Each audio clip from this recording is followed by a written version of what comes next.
The Commission on Higher Education is taking steps to pave the way for the return to training of collegiate sports teams amid the COVID-19 pandemic. It has tasked a technical working group to craft training guidelines for this purpose. Paolo Salamatin has added details. A technical working group that will draft the guidelines for the resumption of the collegiate athletes training will be organized after the Interagency Task Force on Emerging Infectious Diseases allowed such trainings in areas under the General Community Quarantine and Modified General Community Quarantine. Several government agencies will oversee the group, with the Commission on Higher Education, or CHED, at the helm. In anticipation of the approval of the IATF to allow the training of collegiate athletes, the CHED will organize a TWG composed of CHED, PSC, Department of Health, Games and Amusement Board, and representatives of collegiate leagues to craft the guidelines.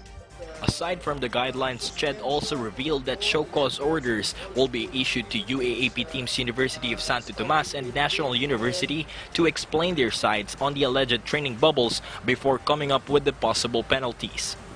We will be issuing show-cause orders to NU and UST, requiring them to explain why sanctions should not be imposed on its officers, teaching and non-teaching personnel for its failure to comply with the guidelines of the Commission. We cannot determine penalties until we are able to determine if violations were indeed done. So it's premature now to say that CHED will punish UST or there are penalties awaiting UST. We will read the response to the show-cause order. Meanwhile, professional leagues such as Philippine Basketball Association, Chicks to Go Pilipinas 3x3, and the Philippine Football League shared their best practices to the technical working group, as they were already given the go signal to resume training last month.